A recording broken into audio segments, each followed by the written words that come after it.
Well, hi everybody, I'm Matt, one of the Maybridge staff team. Hope you're having a good week. We're in the last of 4 weeks through January looking at the vision and values of the church and exploring how we see them worked out in the Bible and in our own lives. And the idea is to very simply think about what God has called us to as a church and get practical with it. Actually, we're just refocusing on what I think God has always called Maybridge to, but expressing it in a bit of a new way.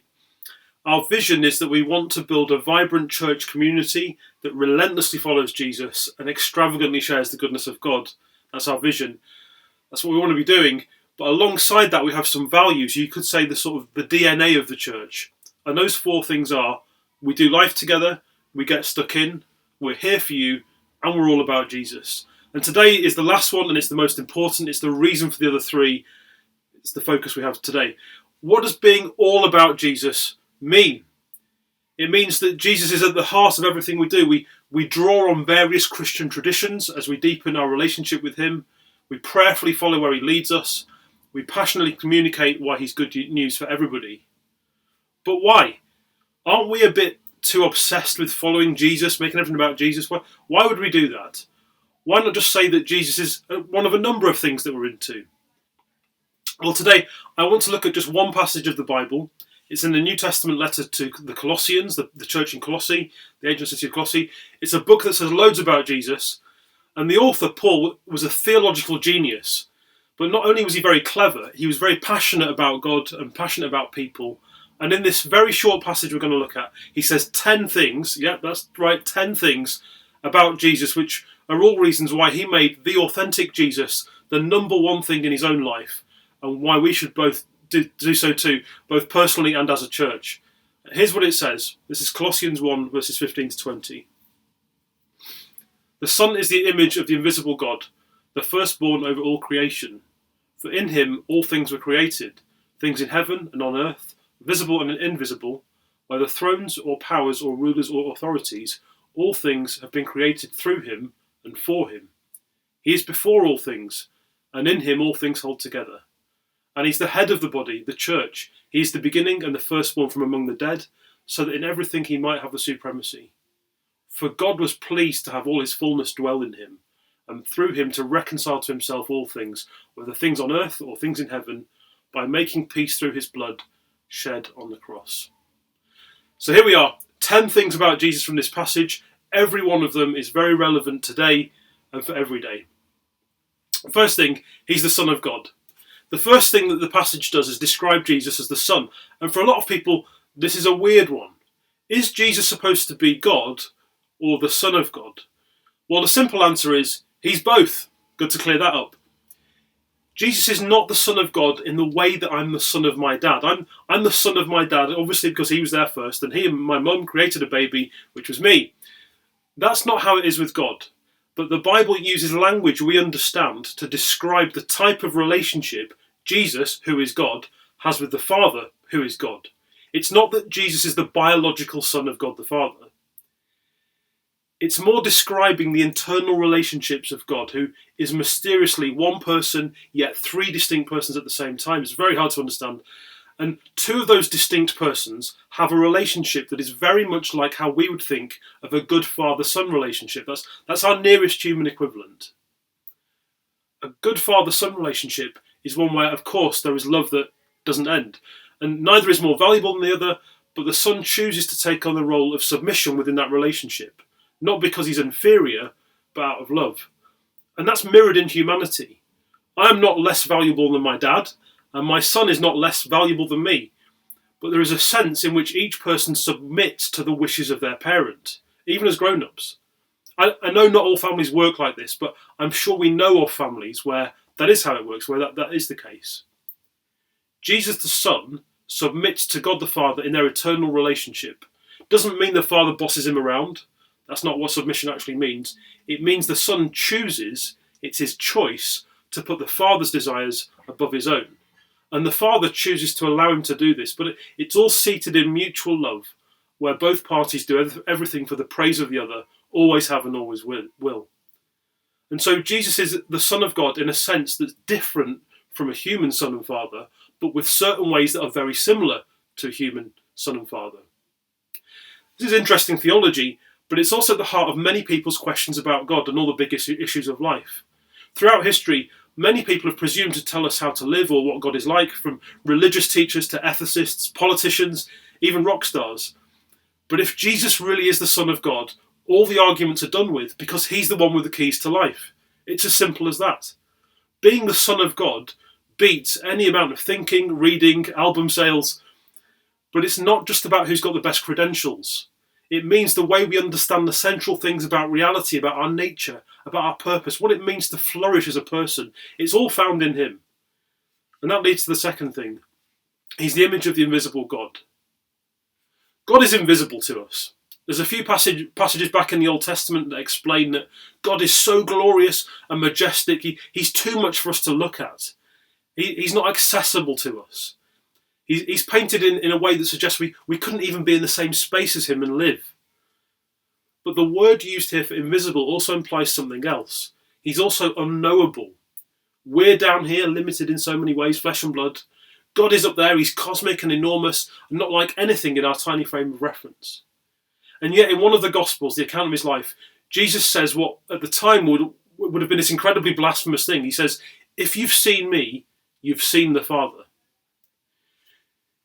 Jesus is God lowering himself into a form we can interact with.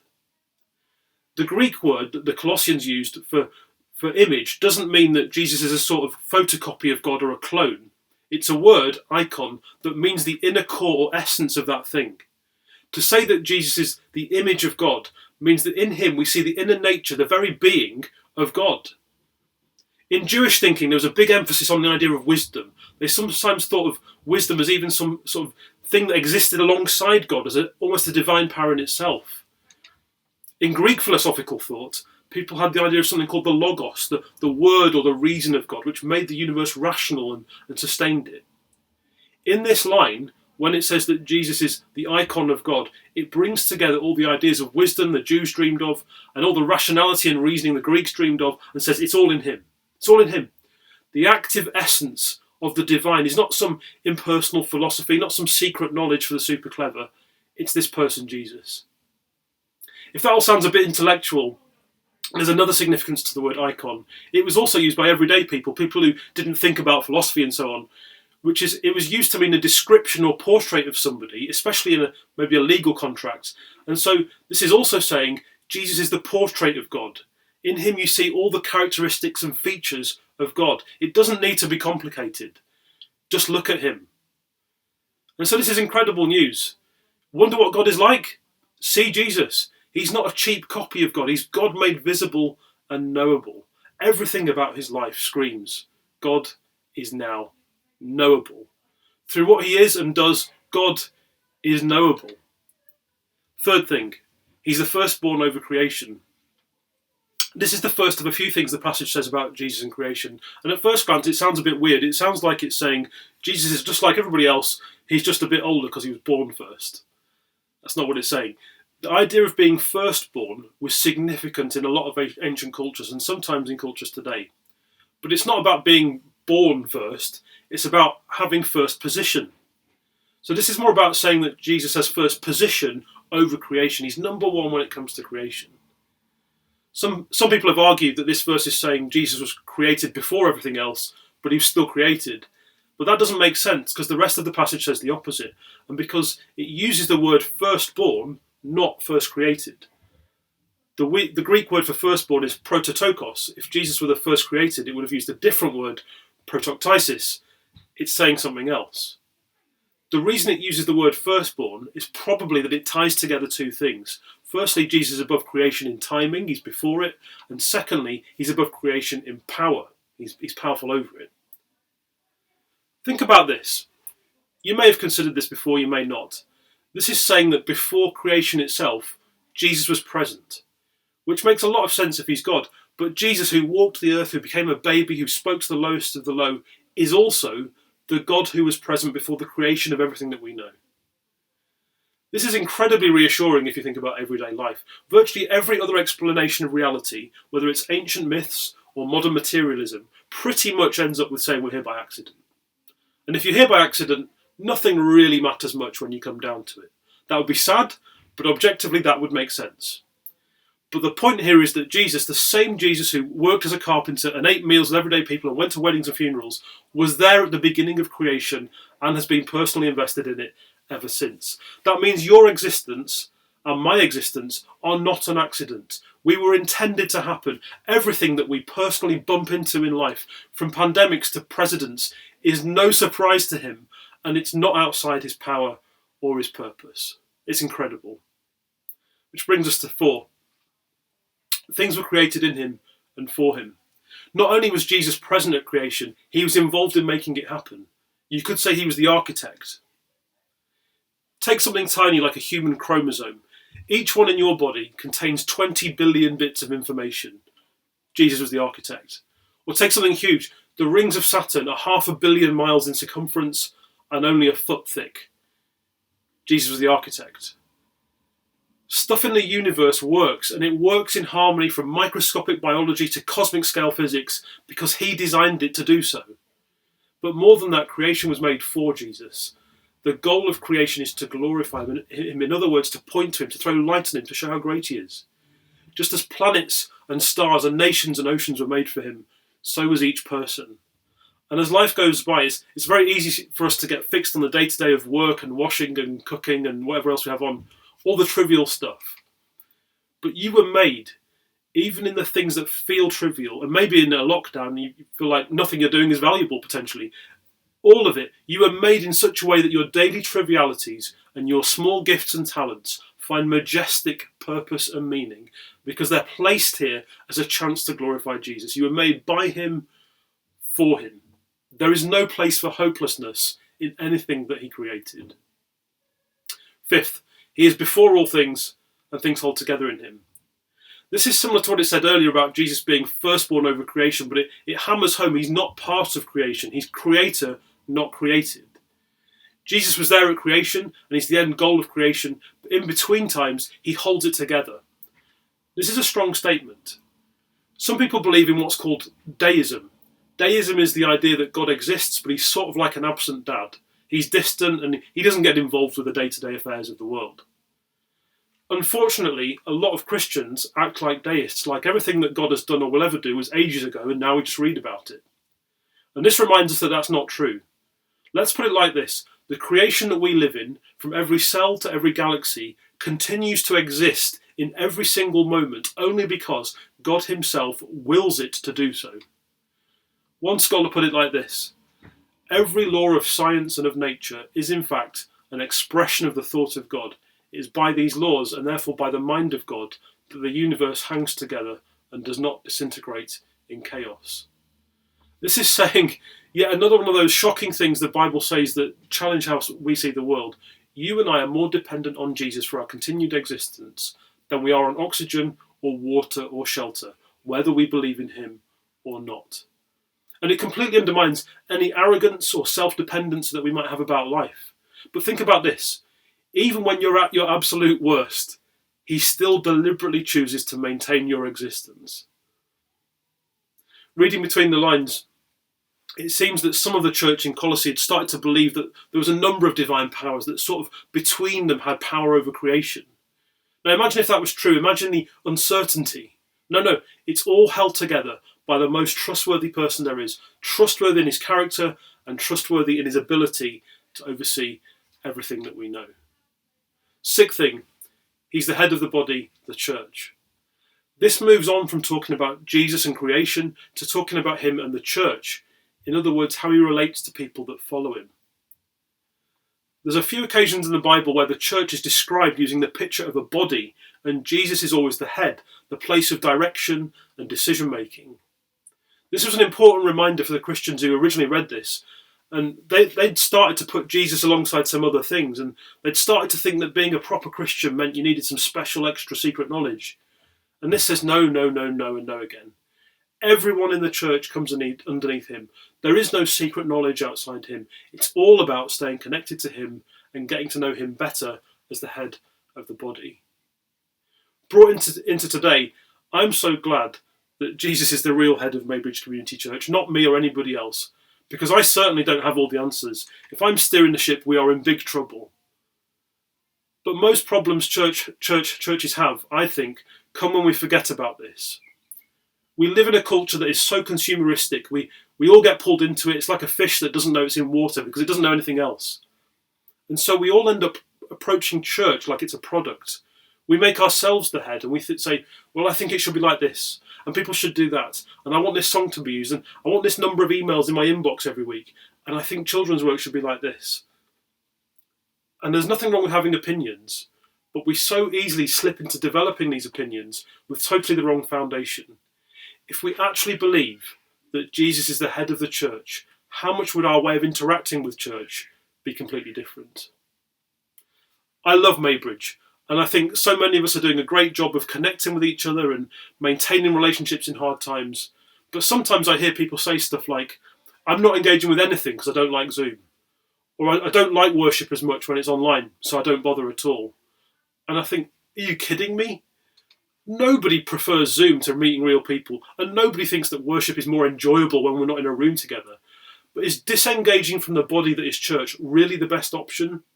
If Jesus is the head, if he is the one that church is for, the one who directs where it should go, do we not have the resilience and the commitment to him that will make the best of our circumstances and will follow him the best that we can with what we have?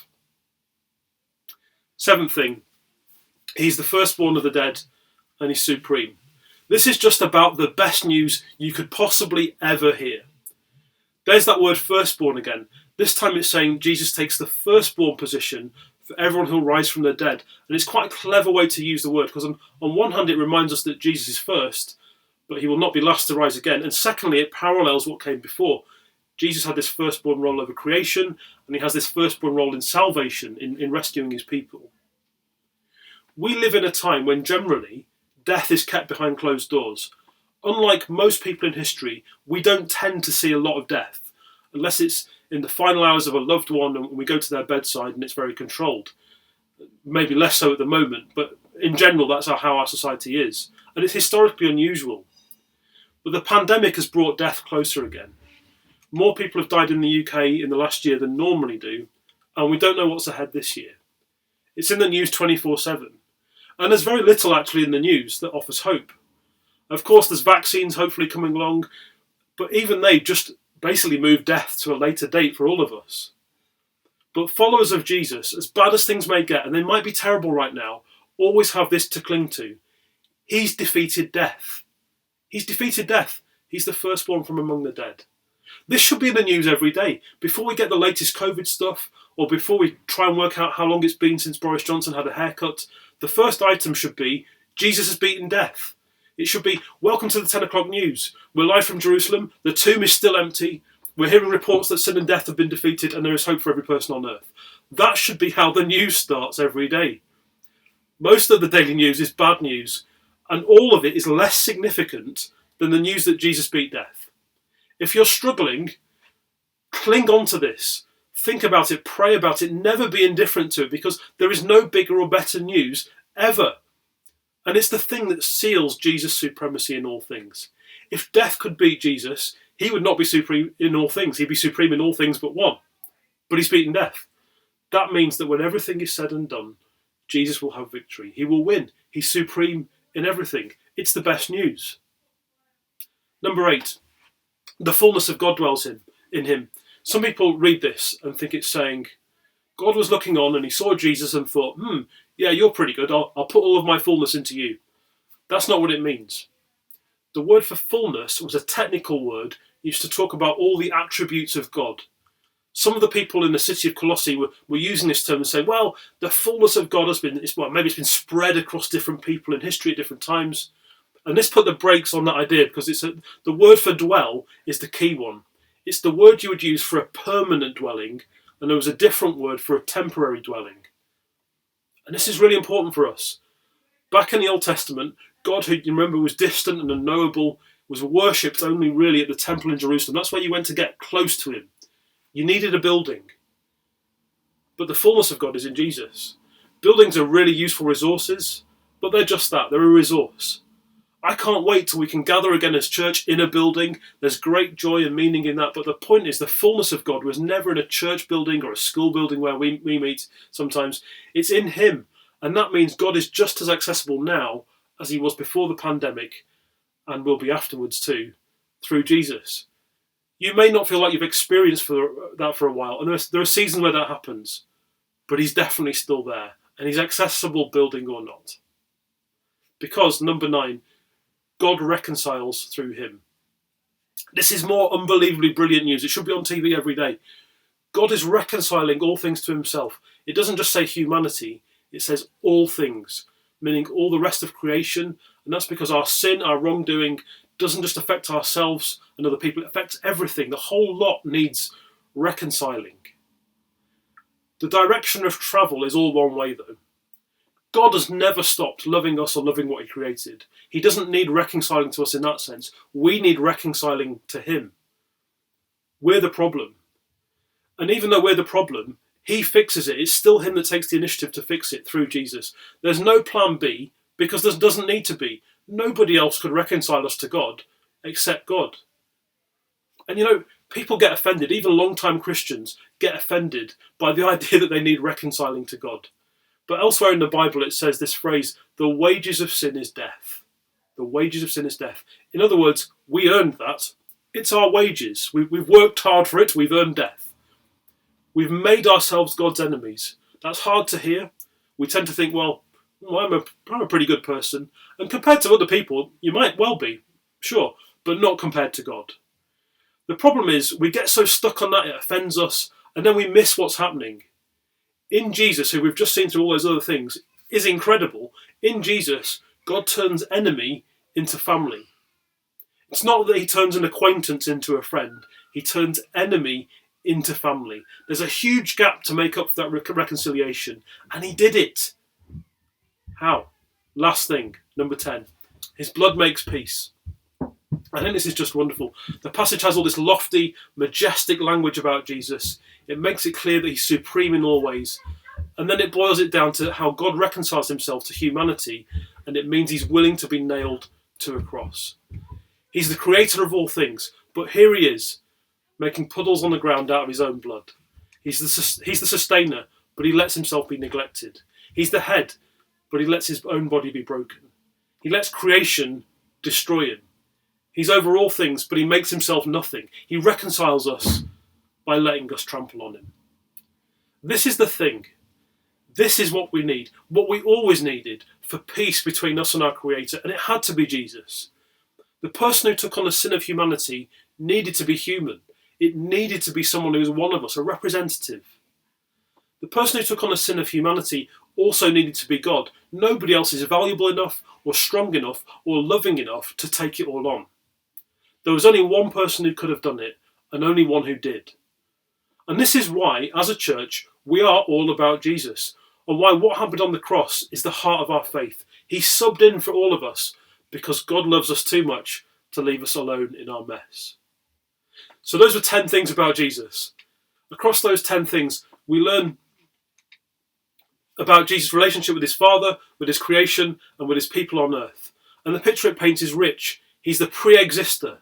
He's the creator supreme. He's the head of the church. He's the sustainer. He's the reconciler. He's the initiative taker. He was the one who was willing to bleed for us. And the question is, as it was for the Colossians 2,000 years ago, why would you look anywhere else?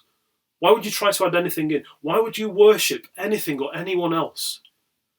As a church, we're all about Jesus, because being all about Jesus is the only option for anyone who calls himself a Christian. What else could we be about?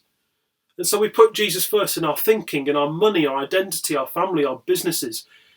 Nothing gets straightened out until Jesus is in first place. And so as a church, we will draw on different Christian traditions as we look to know him and follow him better, but only as far as those practices actually help us to do that. The practice is never more central than Jesus. Let's not go there. If we are truly to be a church where we build a vibrant community that relentlessly follows Jesus and extravagantly shares the goodness of God, we have to make it all about him in every part of life, because that's the key. If we lived as if we truly believed, even just those 5 verses we looked at today, my goodness, imagine what would happen. And so our vision, which I think is great, is not an end in itself. We'll have projects and plans and papers, and they've all got their place, but our primary vision is Jesus himself, not the stuff that we do for Jesus. It's Jesus himself.